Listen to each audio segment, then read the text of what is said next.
Hello students, आज हम देखेंगे basic points of excretion and osmoregulation. तो चलिए पहले देखते हैं हम लोग एक्सक्रीशन का क्या मतलब होता है। What is excretion? ठीक है ना। तो एक्सक्रीशन की डेफिनेशन हम सबसे पहले देखेंगे। सिंपल डेफिनेशन है एलिमिनेशन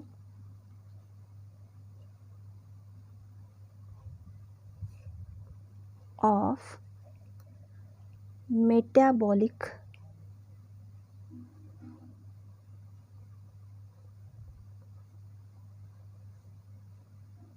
वेस्ट प्रोडक्ट्स। ठीक है, तो यहाँ पे क्या लिखा हमने? Elimination of metabolic waste products from the body.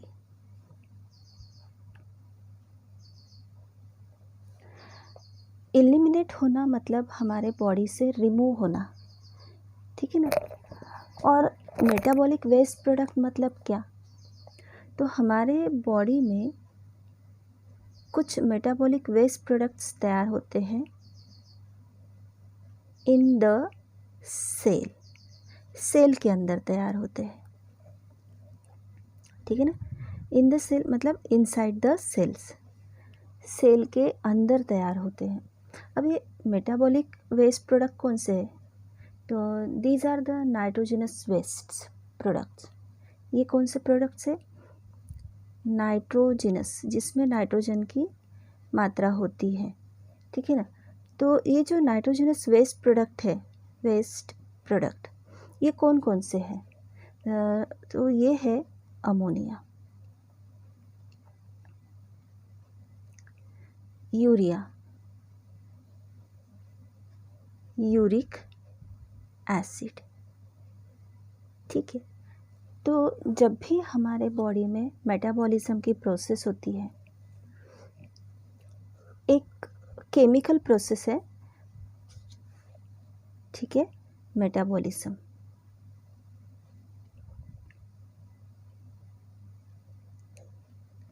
मतलब क्या? तो ये एक केमिकल प्रोसेस है और इस केमिकल प्रोसेस से ये नाइट्रोजनस वेस्ट प्रोडक्ट हमारे सेल्स में तैयार होते हैं, ठीक है ना। तो मेटाबॉलिज्म जो प्रोसेस है, this chemical process involves catabolic process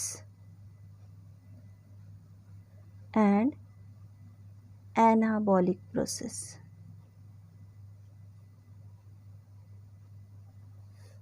ठीक है, तो मेटाबॉलिज्म एक केमिकल प्रोसेस है। इसके दो, it is divided into two processes. एक है कैटाबॉलिक प्रोसेस और दूसरी है एनाबॉलिक प्रोसेस, ठीक है। तो इन प्रोसेसेस के वजह से ये जो नाइट्रोजनस वेस्ट प्रोडक्ट हमारे बॉडी में तैयार होते हैं, इन प्रोडक्ट्स को हमारे बॉडी से रिमूव करना मतलब एलिमिनेट करना, इसे कहते हैं एक्सक्रीशन। तो एक्सक्रीशन आपके समझ में आ गया, ठीक है। तो अभी हम देखेंगे मेटाबॉलिज्म का मतलब क्या होता है। ओके, मेटाबॉलिज्म, इसे हम बोलेंगे चयापचय, चयापचय, ठीक है। तो ये दो प्रोसेसेस में डिवाइड होती है। अब कैटाबॉलिक प्रोसेस मतलब क्या? तो कैटाबॉलिक का मतलब होता है ब्रेकिंग डाउन, मतलब जो भी हम लोग प्रोडक्ट खाते, मतलब जो भी हम लोग आहार लेते हैं, मतलब जो भी हम फूड लेते हैं ना, उसे ब्रेक करना, फूड को ब्रेक करना, ब्रेकिंग डाउन ऑफ फूड, ये होता है कैटाबॉलिक प्रोसेस। और एनाबॉलिज्म का मतलब होता है सिंथेसिस, मतलब कोई तो प्रोडक्ट, सिंथेसिस ऑफ प्रोडक्ट, कोई प्रोडक्ट तैयार करना, ठीक है ना। जैसे कि अगर हम लोग in the form of food मतलब हम लोग खाने में क्या लेते हैं, हम लोग खाने में क्या क्या लेते हैं, देखो नंबर 1 हम लोग कार्बोहाइड्रेट लेते हैं खाने में, ठीक है। देन दूसरा हम लोग फैट्स लेते हैं खाने में। थर्ड वन प्रोटीन, मिनरल्स,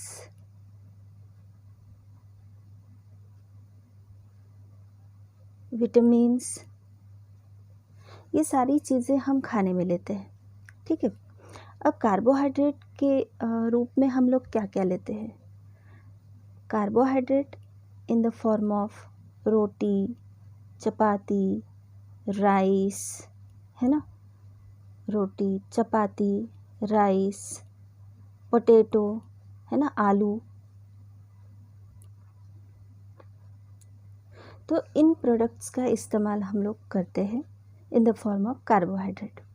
अब फैट्स के रूप में हम क्या लेते हैं, ऑयल, घी, ये हम फैट्स के रूप में लेते हैं, है ना, तेल। और अब प्रोटीन्स के रूप में हम लोग क्या लेते हैं, तो हर टाइप की दाल, है ना, हर टाइप की दाल हम प्रोटीन के रूप में लेते हैं।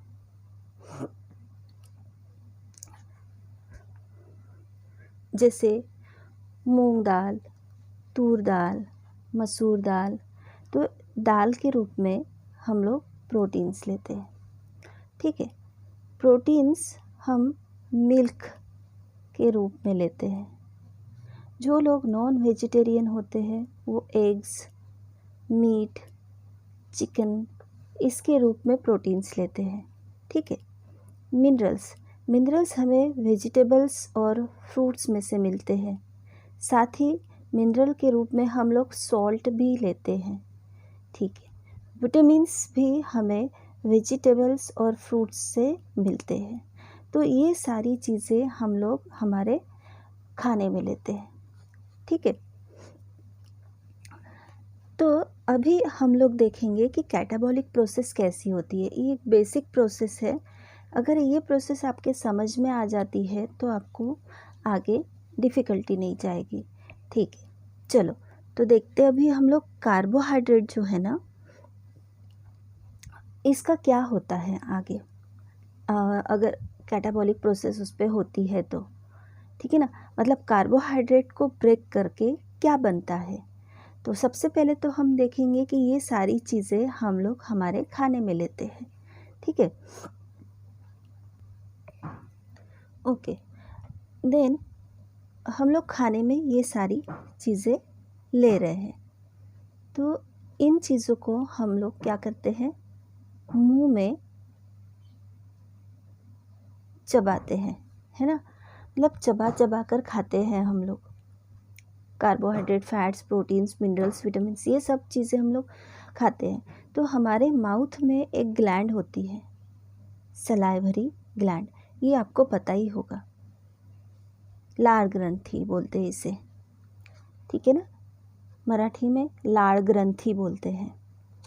तो ये जो सलाइवरी ग्लैंड होती है, इसमें जो एक एंजाइम होता है, एंजाइम मतलब विकर, ठीक है, इसमें एक एंजाइम होता है, उस एंजाइम को टाइलिन कहा जाता है। This enzyme is called as ptyalin और it is called as salivary amylase.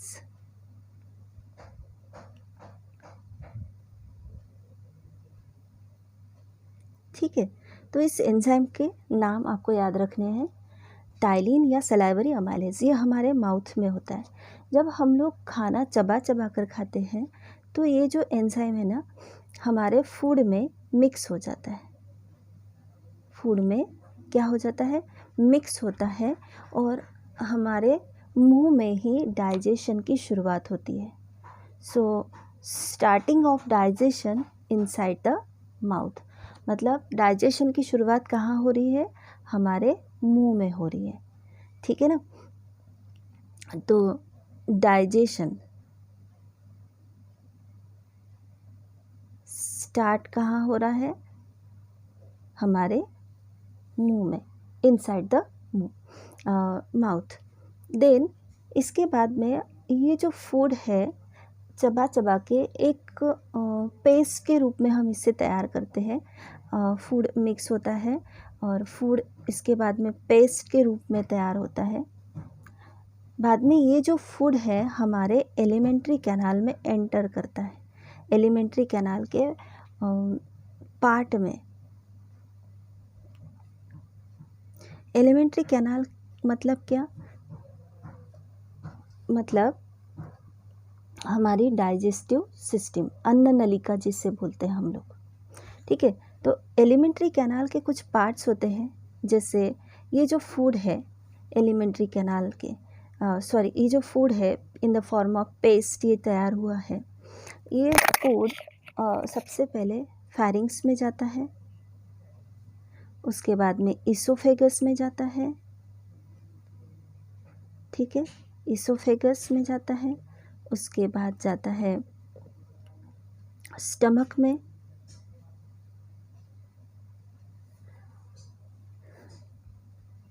Stomach के बाद वो जाता है इंटेस्टाइन में, इंटेस्टाइन मतलब अंतड़िया। ठीक है, जिसे मराठी में आतड़े भी बोलते हैं। तो ये इंटेस्टाइन में जाता है। अब यहाँ तक अब फूड आने के बाद क्या होता है, तो स्टमक में डाइजेशन शुरू होता है, लेकिन स्टमक में डाइजेशन कंप्लीट नहीं होता है। वो कंप्लीट कहाँ होता है, इंटेस्टाइन में होता है। मतलब इंटेस्टाइन में 2 प्रोसेस होती है। जैसे स्टमक में फूड का डाइजेशन हो रहा है, इसके लिए एंजाइम्स, जूसेस यहाँ पे यूज़ होते हैं। अब इंटेस्टाइन में 2 प्रोसेस हो रही है, एक तो फूड का डाइजेशन भी हो रहा है और दूसरा यहाँ पे फूड का एब्सॉर्प्शन हो रहा है। ठीक है, 2 प्रोसेसेस हो रही है। तो फूड तो डाइजेस्ट हो गया, अब एब्सॉर्प्शन कैसे होता है ये थोड़ा देखना है हमें, ताकि हमें पता चल जाए कि मेटाबॉलिज्म की प्रोसेस आगे कैसी होती है। तो फूड कैसे एब्सॉर्ब होता है, तो इंटेस्टाइनल वॉल में, इंटेस्टाइनल वॉल, जो इंटेस्टाइन की वॉल्स होती है, दीवारें होती है, जिसे मराठी में भिंत भी बोलते हैं। ठीक है ना। तो जो इंटेस्टाइनल वॉल है ना, वहाँ पे अभी यहाँ पे फूड डाइजेस्ट हो रहा है, डाइजेस्ट होके एक डाइजेस्टेड फूड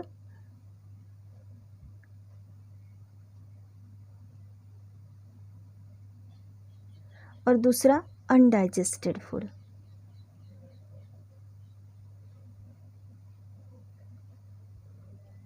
ऐसे 2 फूड मतलब 2 टाइप के फूड यहाँ पे तैयार होते हैं। डाइजेस्टेड फूड जो होता है ना, वो लिक्विड फॉर्म में होता है, और अनडाइजेस्टेड फूड जो होता है वो सॉलिड फॉर्म में होता है। तो ये जो अनडाइजेस्टेड फूड है ये आगे लार्ज इंटेस्टाइन में चला जाता है।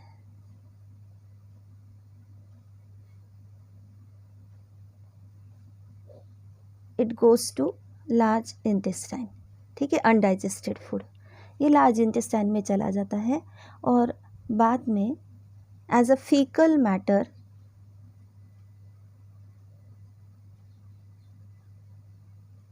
ये हमारे बॉडी से रिमूव कर दिया जाता है। ठीक है, वेस्ट करके हमारे बॉडी से रिमूव हो जाता है। अब ये जो लिक्विड फूड है ना, इस लिक्विड फूड का एब्सॉर्प्शन होता है इन द इंटेस्टाइनल वॉल। हमारे इंटेस्टाइनल वॉल में कैपिलरी का नेटवर्क होता है। कैपिलरी नेटवर्क, कैपिलरी नेटवर्क मतलब क्या? तो हमारे इंटेस्टाइनल वॉल में ब्लड वेसल्स, रक्तवाहिनी जिसे बोलते हैं, ब्लड वेसल्स का एक जाल होता है, नेटवर्क होता है, ठीक है ना। तो ये जो कैपिलरी नेटवर्क है ना, इसके द्वारा ये लिक्विड फूड एब्सॉर्ब कर लिया जाता है, एब्सॉर्प्शन बाय कैपिलरीज, ठीक है ना, ब्लड वेसल्स के द्वारा। मतलब अब ये जो लिक्विड फूड है ये कहाँ पे आ गया? दिस लिक्विड फूड ये कहाँ पे आ गया? ये हमारे ब्लड में आ गया, ठीक है। अब क्या होता है देखिए, तो ये जो ब्लड में हमारे ब्लड में लिक्विड फूड आ चुका है, ये बाद में कहा जाता है सेल्स की तरफ पहुंचाया जाता है ना। ब्लड जिसमें लिक्विड फूड है ये हमारे सेल्स की तरफ जाता है, ठीक है। अभी हम देखेंगे कि ये कैसे होता है। यहाँ पे देखिए, यहाँ पे मैं एक सेल बना रही हूँ, ये हो गए सेल्स, ठीक है। सेल्स में कैपिलरी नेटवर्क कैसा होता है? ऐसे होता है, बिल्कुल फाइन नेटवर्क होता है कैपिलरीज का।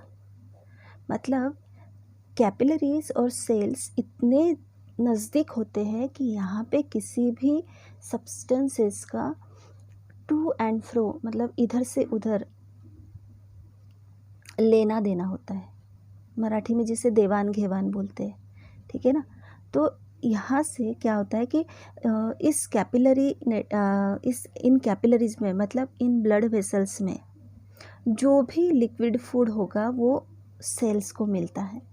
तो देखिए अब यहाँ पे मैंने तो नेटवर्क बनाया है, अब मैं यहाँ पे क्या करती हूँ, सिर्फ एक ही कैपिलरी बनाती हूँ ताकि आपको समझ में आ जाए, ठीक है। तो यहाँ से liquid food,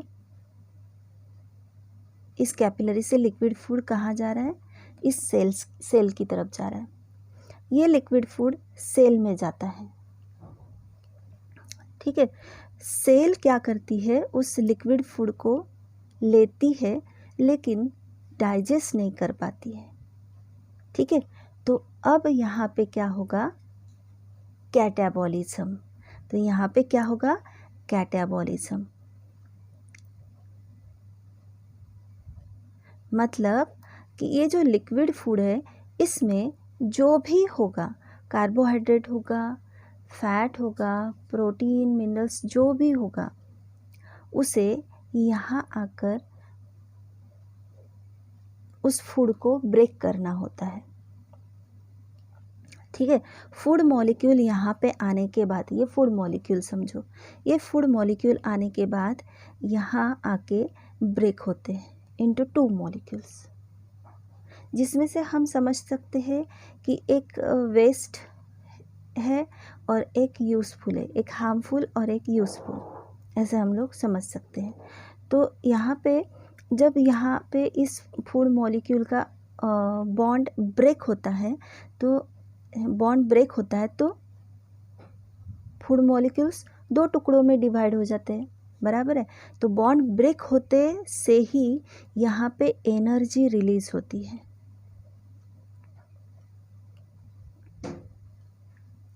and this energy is in the form of ATP, ठीक है। एटीपी का लॉन्ग फॉर्म पता है आपको? एडिनोसिन ट्राइफॉस्फेट, ठीक है। तो इस तरह से एटीपी रिलीज होती है क्योंकि यहाँ पे कैटाबॉलिज्म ब्रेक हो गया, break down of food product, food molecule, है ना। ब्रेक होते से ही बॉन्ड ब्रेक हो गया, सॉरी फूड ब्रेक होते से बॉन्ड ब्रेक हो गया, एनर्जी रिलीज हो गई। अब ये एनर्जी जो है इसी सेल में स्टोर होती है। कहाँ पे स्टोर होती है? inside the mitochondria.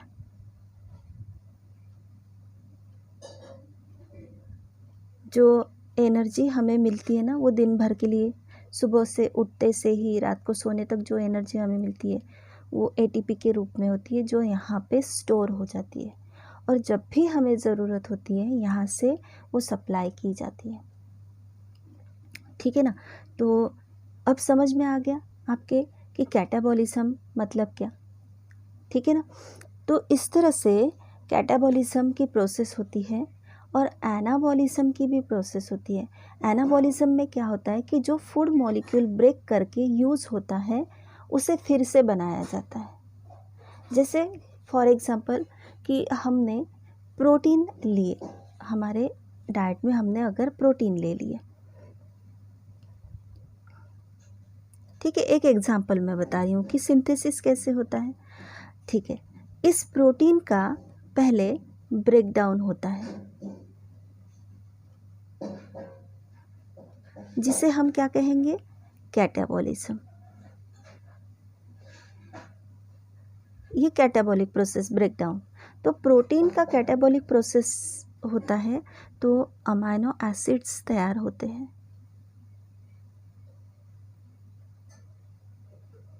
ठीक है, अब ये अमाइनो एसिड्स हमारे बॉडी में यूज़ होते हैं किस लिए, हमारे बॉडी में जिस जिस टाइप के प्रोटीन आवश्यक होते हैं, नेसेसरी होते हैं, उस टाइप के प्रोटीन इसी अमाइनो एसिड से फिर से बनाए जाते हैं।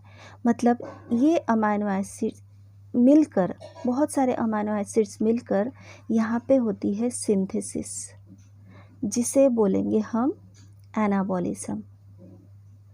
मतलब दोनों प्रोसेस हो रही है।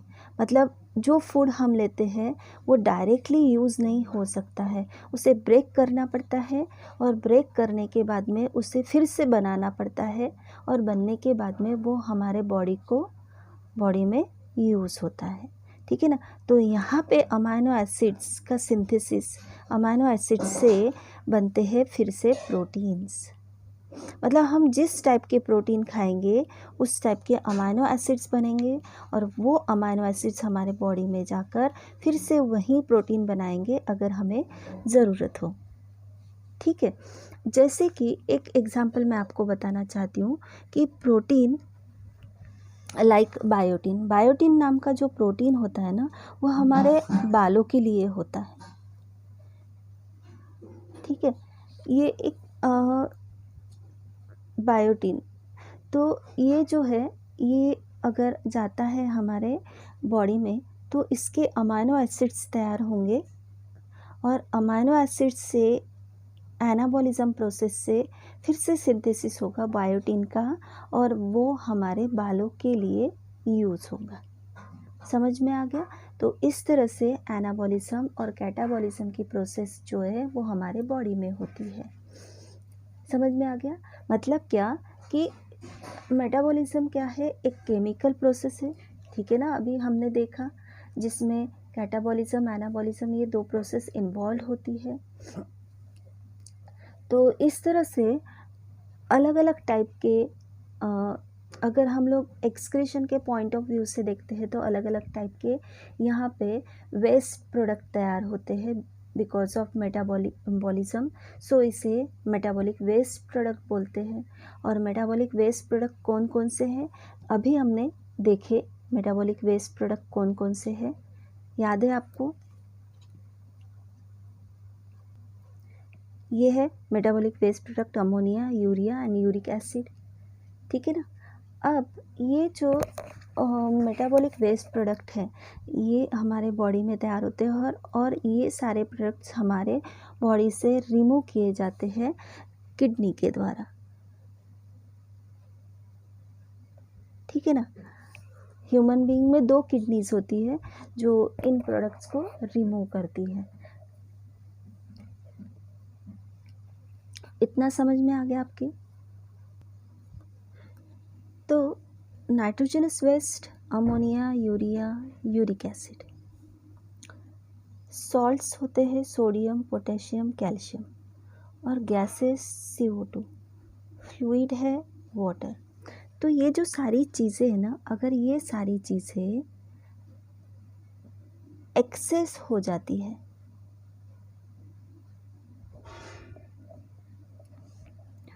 if it is excess, it is present in body in excess, it is excreted through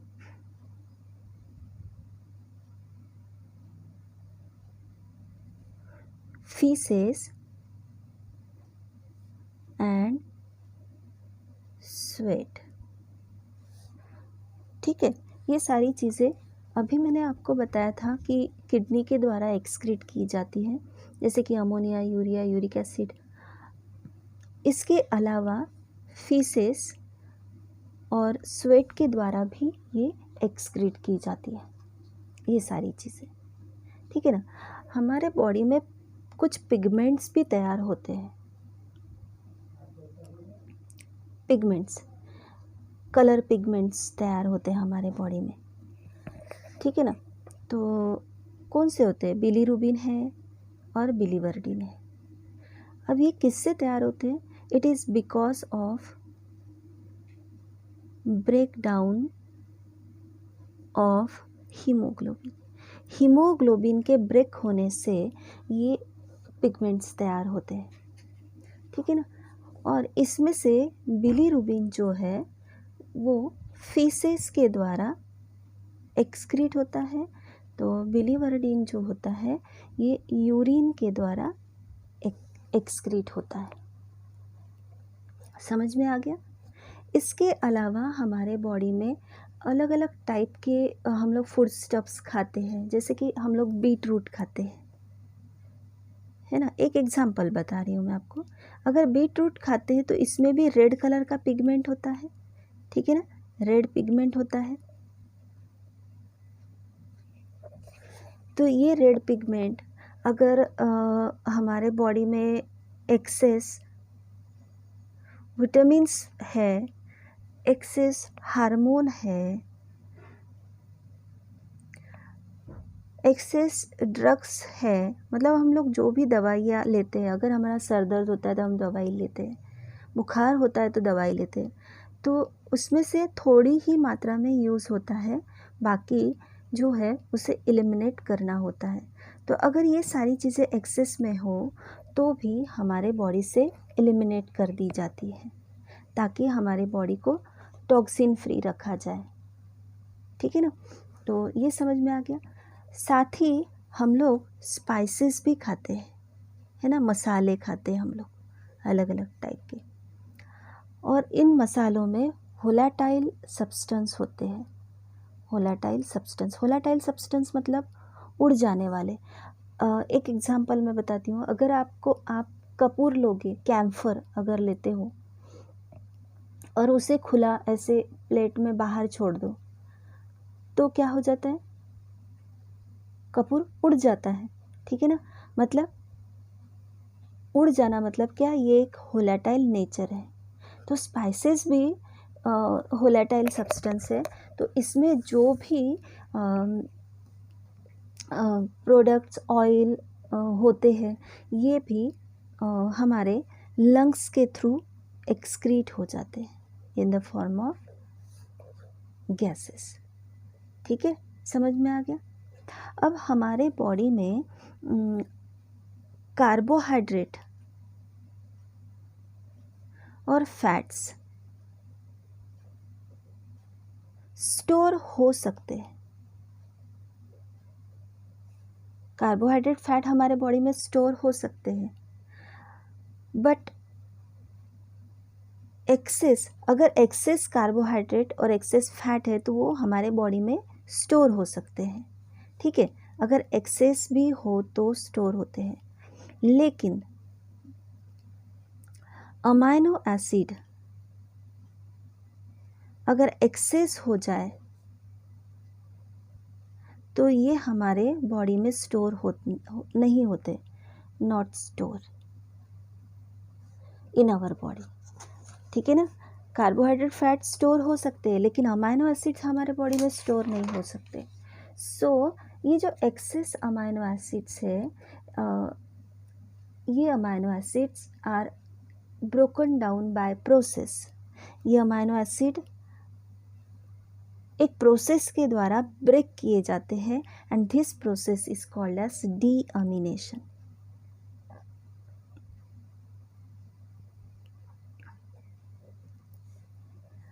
ठीक है ना। मतलब क्या कि जो अमाइनो एसिड्स होते हैं ना, amino acids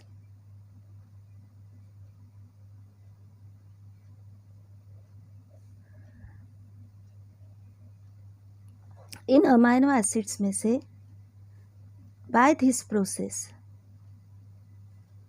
amino group separate हो जाता है।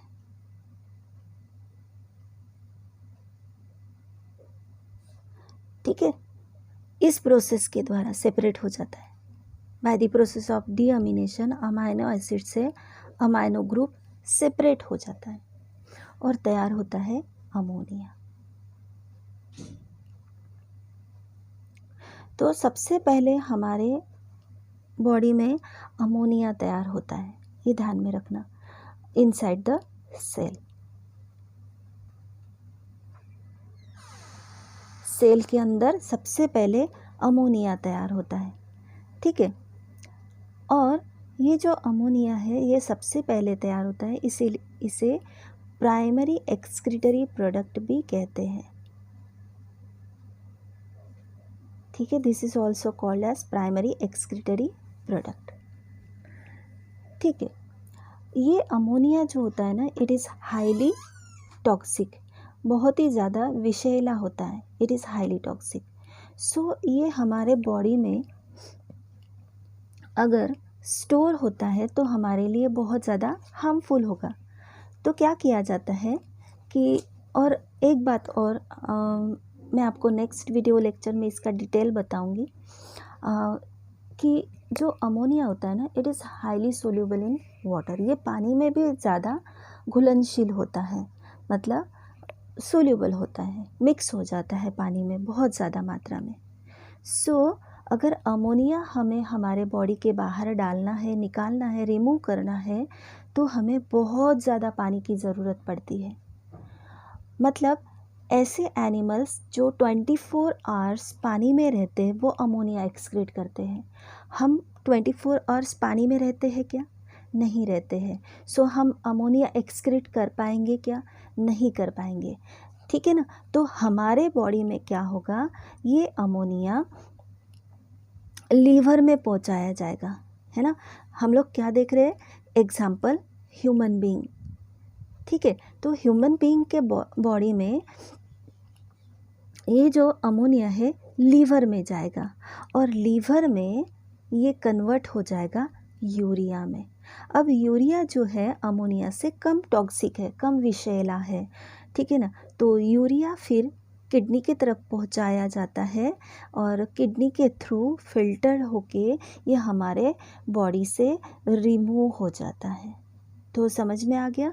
According to the habitat of animal, मतलब एनिमल कहाँ रहते हैं, पानी में रहते हैं, ज़मीन पे रहते हैं, या फिर उड़ने वाले हैं, या फिर डेजर्ट में रहते हैं, जो भी एनिमल्स है, तो ये एनिमल्स कितना पानी यूज़ करते हैं पीने के लिए, है ना। तो जैसे कि हम लोग moderate amount of water use करते हैं, 5 से 6 लीटर सफिशिएंट है हमारे लिए। तो इसलिए हमारे लीवर में इसका कन्वर्शन यूरिया में होता है और 5 से 6 लीटर पानी के द्वारा यूरिया हमारे बॉडी से रिमूव कर दिया जाता है, दैट इज़ द एक्सक्रीशन। लेकिन कुछ एनिमल्स ऐसे होते हैं कि जो बहुत कम पानी पीते हैं या फिर पानी ही नहीं पीते हैं, तो उनके बॉडी में ये अमोनिया लीवर में जाता है और लीवर में जाकर वो कन्वर्ट होता है यूरिक एसिड में। ठीक है ना। फॉर एग्ज़ाम्पल बर्ड्स में ऐसा होता है, डेजर्ट एनिमल्स में ऐसा होता है। तो अमोनिया, यूरिया और यूरिक एसिड के बारे में हम डिटेल में बाद में देखेंगे, लेकिन यहाँ तक आपको समझ में आ गया है कि किस तरह से हमारे बॉडी से ये सारे चीज़ें, ये सारे नाइट्रोजनस वेस्ट प्रोडक्ट रिमूव किए जाते हैं। ठीक है ना। तो ये जो अमोनिया है ना, it is the basic product of deamination. ये बेसिक प्रोडक्ट है डीएमिनेशन का। डीएमिनेशन के थ्रू सबसे पहले अमोनिया ही तैयार होता है, इसीलिए इसे बेसिक प्रोडक्ट बोलते हैं। और सबसे पहले तैयार होता है, इसीलिए प्राइमरी एक्सक्रीटरी प्रोडक्ट भी इसे बोलते हैं, ठीक है ना। तो इतना आपके समझ में आ गया। तो आज हम यहाँ पे रुकते हैं और कल हम देखेंगे नेक्स्ट वीडियो लेक्चर में अमोनिया, यूरिया और यूरिक एसिड, इन तीनों के बारे में। ठीक है, ओके।